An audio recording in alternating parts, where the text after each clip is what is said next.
Welcome, my friends, to a lesson all about editing and proofreading. Because you know you're just writing and writing and writing and writing, and you want to get those ideas on that paper, and sometimes you make a mistake. Sometimes you miss a word, or maybe even a period. Well, we can proofread our work. We can even proofread each other's work. In fact, someday you might even have a job where you proofread people's work and edit it for them. Could you imagine having someone do that for you? Well, we're going to learn a bit about that, and we're going to learn about some of the marks we can use to proofread as well. Are you ready? Fantastic! The best place to start is always at the beginning.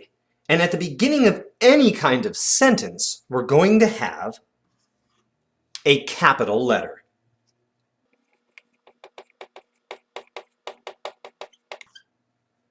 And a capital letter will always start the sentence just the same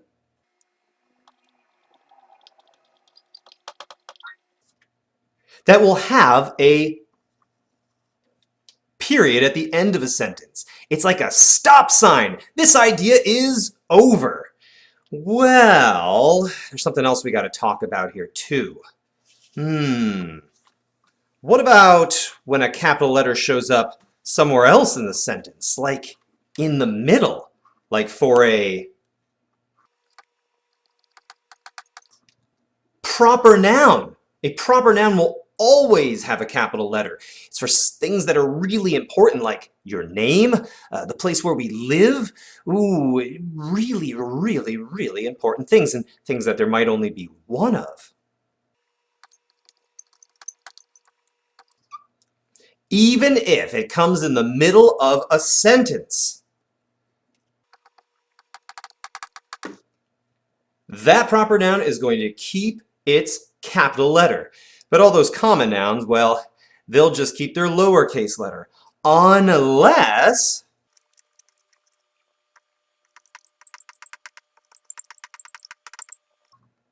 it's at the start of a sentence. Pretty awesome.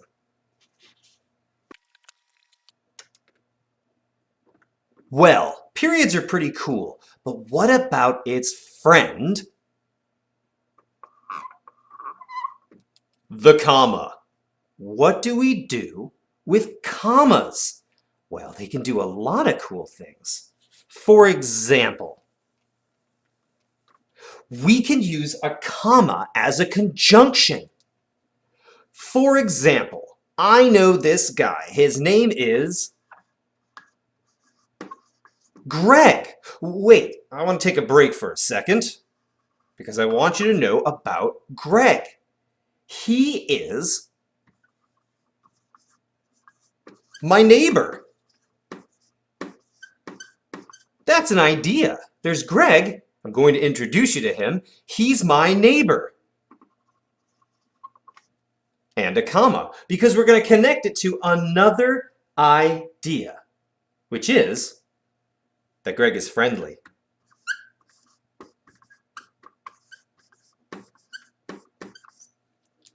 Stop! That's the end of all the ideas for this sentence. But look at how we used the comma as a conjunction to tie these things together. The commas can be used for other things too, like when. For example, what is the date today? I know it's Monday. And look at that proper noun with its nice capital letter. That's a nice complete idea there. It is Monday, isn't it? Hold on a second. What month and actual number day of the month is it? May 8th. You can put that little right there if you like. And how about another comma? And of course, at the end there, we do want to know what year it is, and I believe it's 2020. And that's the convention for writing a date. Make sure those commas are in the right place. But it's not just when. We can use commas to help with Where? For example, where is our school? It's at 507 Wright Avenue. Ooh, look at that abbreviation right there. With the help of our period. And where is 507 Wright Avenue? In Richland, of course. Which needs a comma after it. Right before, what state? That's right, Washington. Isn't there a way I can fit it in here? Because I don't think Washington's gonna... That's right, we could abbreviate it to WA. And of course we do need a zip code. How fantastic. This is the convention for writing an address, the where. At some point in time, the comma got bored and jumped up and got stuck in the air. And it wasn't a comma anymore. It was an apostrophe. I know it looks sort of the same, but it's not a catastrophe. It's actually very helpful, that apostrophe. For example, an apostrophe can help us put words together and create contractions. Like this one right here. It is. Who wants to say all that? Those two syllables. What if we could just put those together, get rid of that extra letter, and substitute it with something else? It might look like this. It's. It is. It's. Same meaning. With the help of that apostrophe, we contracted it. But there's other examples I can show you too. Examples you will want to do, but let's talk about do not. There's got to be a quicker way to say this. What if your friend is about to do something dangerous and you want to say, let's cross out that O and substitute it. And with the help of our apostrophe as a substitute, we get the word don't, which is much quicker to help that friend of yours. Wow, that apostrophe is pretty cool. But what else can it do?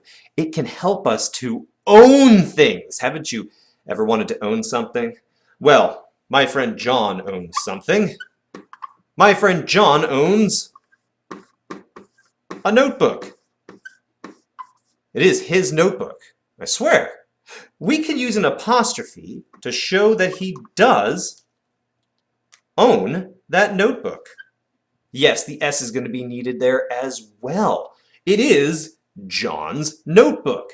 But hey, we can assign ownership to a group of people. I'm sure you know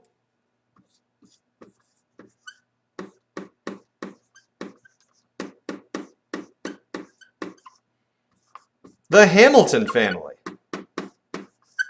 Yeah, right, the Hamilton family. And they have a very nice house. But let's say that they own that house because it is the Hamilton family's house. Thank you, little apostrophe friend. Oh, but there's one more example I want to show you. This one might freak you out a little bit. What if your name was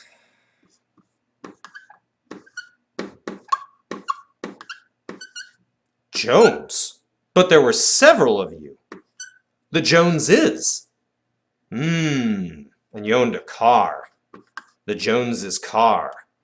There's not a lot of room there, but also we wouldn't want it to be anyway, because for this one, since there's already an S at the end, we just need that apostrophe. And now the Joneses, all of the Joneses, own that car. Before we move on to the proofreading marks, let's talk about one more thing. Singulars and plurals. You know, singulars and plurals. One or many of something. You know, usually if we had something like, I don't know, a pencil. And if we want more than one pencil, we just add an S, and we have pencils. That's fantastic. But I'm going to tell you something. Yesterday I was walking around and I saw one sheep walking down the road. Then I saw another sheep, and another sheep, and another sheep, and before long I saw 7 or 8 sheep. And the word didn't change at all. It was irregularly plural. It didn't change. There's other words like this too. There's other irregular plurals. What about the word foot? I've got one, you've got one. Actually, I have 2, but I don't have 2 foots. I have 2 feet. The sound and the letters changed. Watch out for those. Ooh, but I can think of another one because yesterday I went out. There's so many beautiful flowers out there. I saw a daisy. It was so beautiful, I picked a daisy. Then I picked another daisy, and before long I had daisies. Watch out for those Y's. They ask a lot of questions, but when it comes time to go plural, they just run off somewhere. Keep an eye on them. Okay, but we also might want to drink out of a glass. Maybe we have water in one glass and chocolate milk in another glass, and before long we have glasses. We didn't just add an S there, that would have been really crazy, but we added an E to sort of break it up, make it easier to say, so we don't sound like we can speak in parcel time. All right, friends, it's time to get busy with some proofreading marks. So, let's talk about all those. For example, what if you came across this?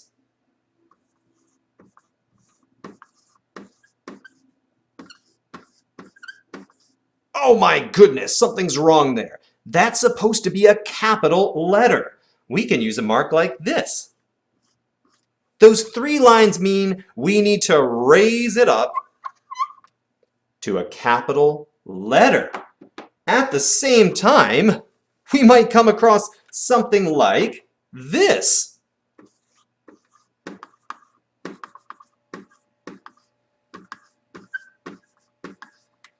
That's not right. We know common nouns are supposed to be lowercase. So to make the change, we're going to draw a line like this through it. That means we need to replace it with a lowercase version. Pretty cool, huh? There's other things we can look for too. What if we saw a sentence that looked like this? It's like it's trying to tell us something. Oh, yes, we are missing the end of that sentence, that stop sign. Our mark will look like that, a small period in a circle, and if we were missing a comma, we can use the same symbol as well. What if we saw a sentence like this? Something's... Oh, we're missing a word here. Well, for that we have this symbol. It means to insert, and then we can write the word that's missing right there. Missing words can be annoying, can't they? With a flip of a coin, we can also talk about what happens if we have extra words, like this. Now maybe we meant to write it this way, but generally, one of them would be enough, and we can delete that one, because extra words do add way too much. Yeah. All right, something else. We can close up spaces with marks like this. And we can also space words out as well. There's a lot of things to look for when you're proofreading. For example, what if you did come across something that was spelled wrong?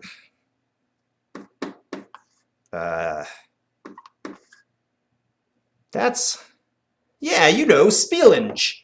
I think I meant to write spelling. We could just circle a word that's spelled wrong to let our friend know, check that word out in a dictionary. Something's not right there.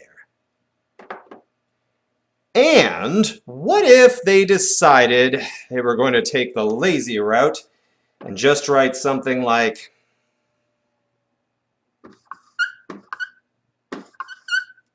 yes, I know you're going to be right back. And when you get right back, could you please make sure to spell that word out? Again, spell that word out. And just in case you didn't get it, spell that word out. But we only do it once because we're a very nice friend. Now, there's one more symbol I want to show you, and it's a really cool one. You may not use it today, but eventually when you're writing lots and lots and lots and lots and lots and lots and lots and lots of writing, you might need one of these.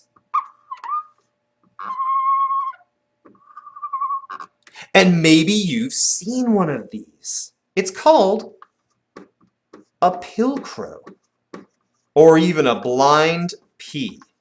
Not sure why it has that one. There is some history to the symbol that you can check out, but generally, if you see this mark on your paper, it means you need to make a new paragraph. You need to drop down an indent and start a new paragraph. Imagine if we have all our beautiful topics for our paper, and it's all just one big mass of text. Every time we have a new general topic or idea, we've got to have a new paragraph. And that pilcrow, you know you just want to draw it. So go ahead and try it out. Well, friends, now that we know so much about proofreading, it's time for you to help me out. I wrote you a letter with some of the things you might want to look for. I also put up a version of this that's been proofread already so you can proofread your proofreading. But what you might want to do is take a look at some of your older writing. Maybe ask some of your friends to send you some of theirs to proofread and edit. You have a brand new power now. And maybe someday you might even get paid for that power. Editors are pretty cool, and that's something to look up as well. How do you get paid to edit? Well, enjoy these new tools, friends, and I can't wait to see your fantastic edited manuscripts.